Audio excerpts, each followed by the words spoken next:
Now to do a complete product switchover, including using Tank Optimizer. Currently, we're set for wheat and starter. This is on an X40 monitor on an 8550 cart, but it's very similar. So we're gonna press the wrench in the right corner, go to multi-tank calibration,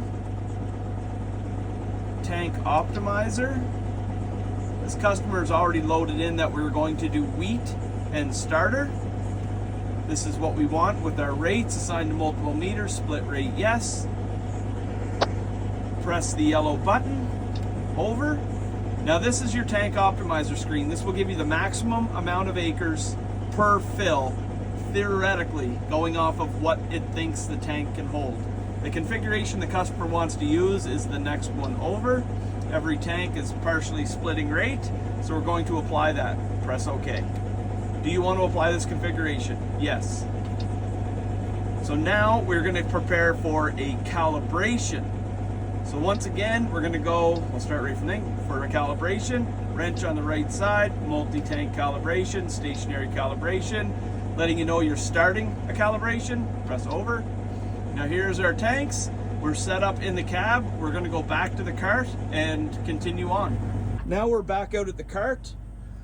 Currently tanks 2 and 3 have already been calibrated and they're running good, so we're not going to do those ones, but we're going to do tank 1 and 4. So we have our buckets under 1 and 4.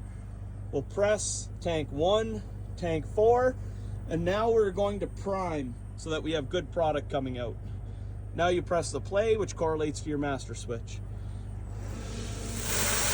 Get a good little bit of a sample. Once it looks like it's running clear and good, we'll stop it. And I'll go on to the next part. Now that we've primed, before we get going, I'm just gonna make sure our scale is tared to the weight of what the bucket is.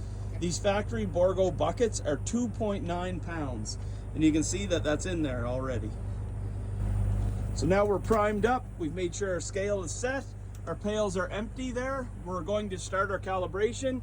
You can tell that tank 1 and 4 are ready, flashing red, steady yellow, and we'll just hit play and get a good sample size.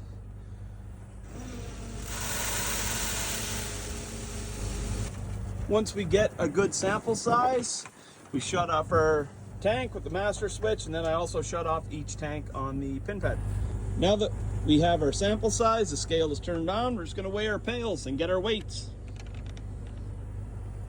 Now we are done our first calibration back at the tank, we're going to go up and load our weights into the monitor. If you have the Extend app, obviously you can do that back here and everything would be the same.